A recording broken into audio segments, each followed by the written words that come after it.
Now whistles come in. We're going to get a timeout here.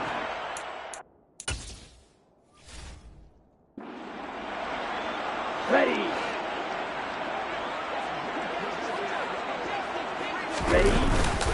Now a carry for Jacobs. And nothing much materializing there on the first down run. He'll get a couple, and that's it.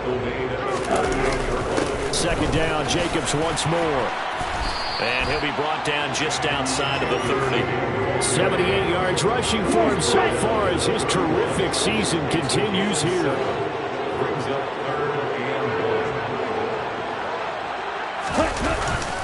They'll stay on the ground with Jacobs. And boy, he is very close to a first down, but from where they're spotting that football, he's going to be a foot or so short. Now back to throw. And it's incomplete. They cannot convert, and they turn it over.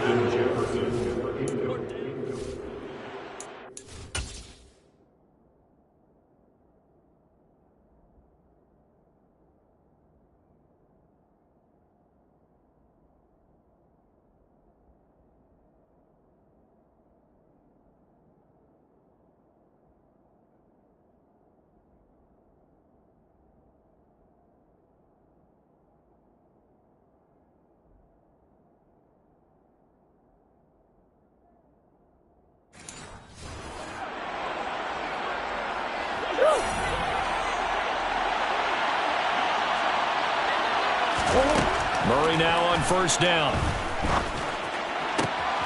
DeAndre Hopkins making the catch. He'll take this to the other side of midfield before going out of bounds. A well-executed 22-yard gain.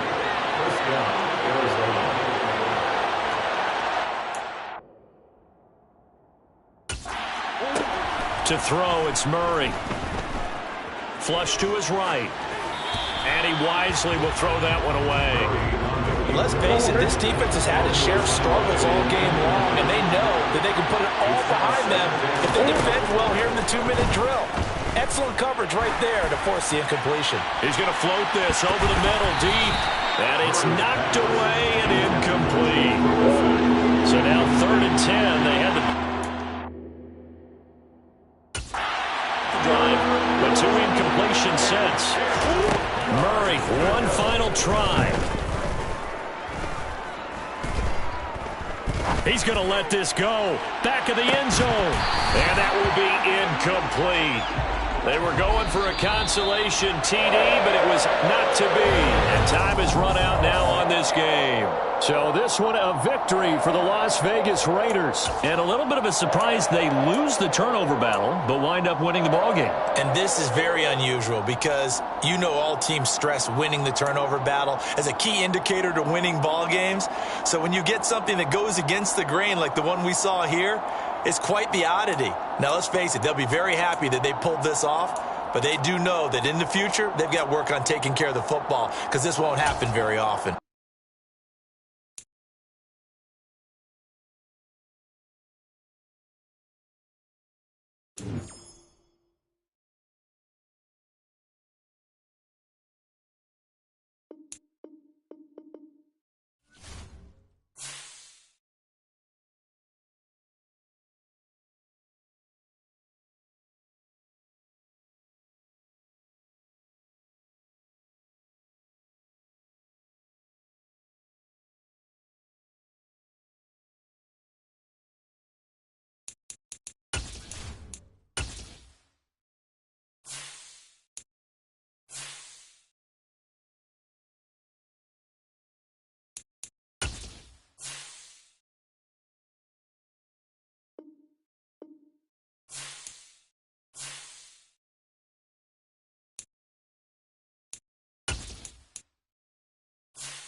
Thank you. On a cold night at the foot of the Rockies, EA Sports coverage of the NFL takes us to Empower Field at Mile High in Denver, Colorado. Tonight, we've got a great Sunday night matchup between the Las Vegas Raiders and the Denver Broncos. The final playoff push is upon us. It's Week 12 of the NFL season, and we're underway on EA Sports. And to no one's surprise here in Denver, that'll carry through the back of the end zone for a touchback.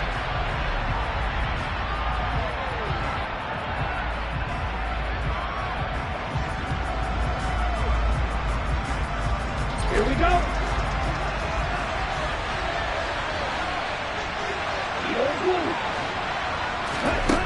They'll come out throwing here to start the drive. This one brought in by Jefferson. And they've got it well across midfield down to the 40 before it's all said and done. It's a gain of 35. When they've needed a play this year, he's certainly been the guy to deliver it. As this season has gone on, he's been awfully consistent and sometimes spectacular. Throw left side complete. That's Jacobs. And he gets it down a yard or two shy of the 30 before he's out of bounds. Ready.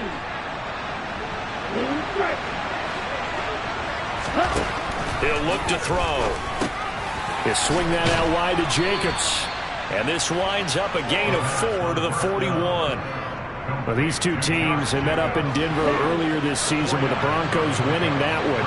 So they're looking for the series sweep here in Denver. 2nd and 11. And he's going to be sacked. They sack him back right at the midfield stripe. Now on 3rd and long, they'll look to throw. On the move to his left. He rifles one that's intercepted. Picked off by Pat Surtain. And the Broncos are going to take possession of the football. Well, it's no secret he's had trouble this year with interceptions, and this is a bad start for him. First drive, throwing another pick. No matter who's broadcasting his game, that's how the conversation begins. Throwing too many interceptions. Can he take care of the football? If I were his backup, I'd be edging towards the coaches and saying, hey. And all the way home for a block.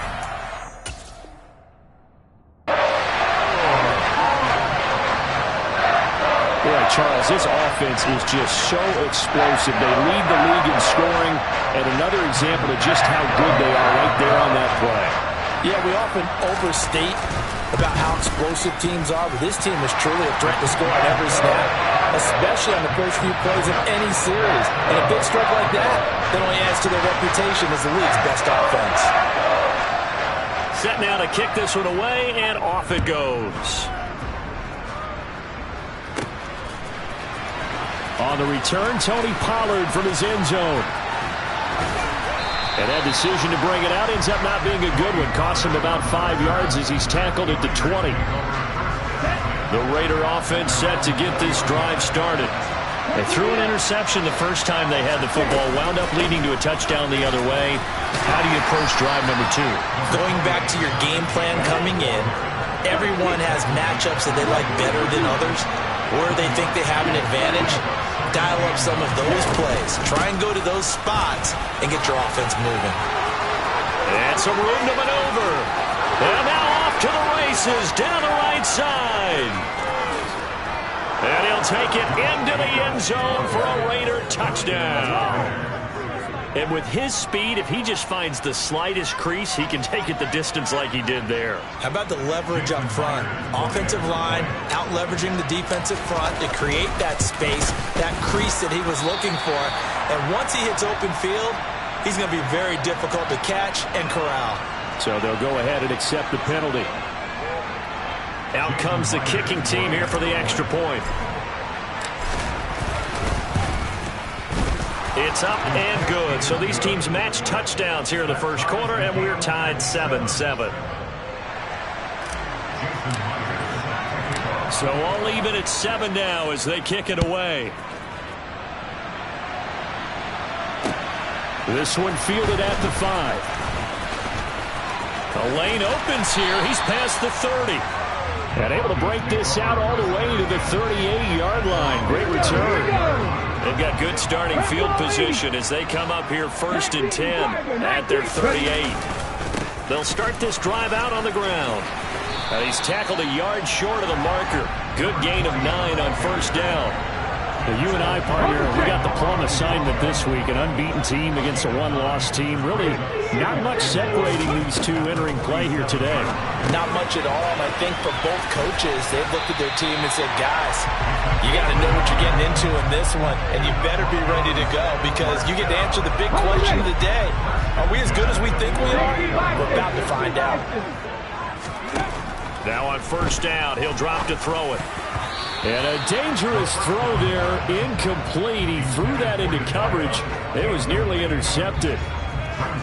One thing that you're going to see from this offense is that they love the matchup with their wide receivers against this secondary. That one wasn't successful, but don't expect them to back away from attacking all game long. He'll try again with the arm here on second down. He's going to loft one deep left side here. Touchdown! A big play there with another touchdown, number 24 on the year. And the Broncos have taken the lead. Week after week, Charles, when we see this offense operate, I don't know, they just seem to get more impressive.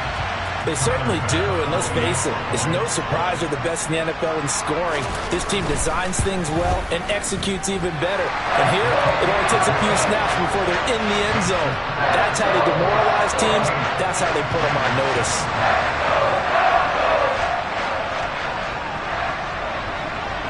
The Broncos kickoff unit out there to kick this one away. And that'll carry over the back line of the end zone for a touchback. The Raider offense set to get this drive started. And, Charles, if the season ended today, and it's not going to, we still have December left. More football. We're only in November. But they would be a wild card team. And that's great. They'd be in the playoffs, but you know they're trying to bump up to be one of those division leaders. That guarantees you at least one home game in the playoffs, and that's what you're really seeking. But there also isn't much margin for error for this team, right? Because right where they're sitting, a 2-game losing streak could have them out of the playoffs, so they've got to make sure they continue to keep the momentum going. Absolutely. There's some sharks smelling blood in the water behind them. Steps away. And he finds a man on the crossing route. And able to get this one across the 45 before he's brought down. So offside's the call, and they understandably decline it. And this is why we're seeing more and more teams hiring that one coach to the staff that's in charge of all these things. This one's minor. It's pretty easy to figure out. But all the game management stuff, trying to help out the head coach in his decision-making process. And he'll be taken down, but not before they work this to the 45. This defense for the Broncos, they were excellent last week in the win over the Chargers. Yeah, they gave up 17 points, but that's what you would consider a goal for each and every defense, because if you give up 17 points a game all year long, you're thinking you're going to be a playoff team because you expect your offense to score more than that. That's what you're looking for. Room to improve, of course, but I'd have to say a very solid performance. So 3rd and 2, this quite possibly 4-down territory, though, if they're stopped. They're going to look to throw. And he can't find a receiver, and he's brought down.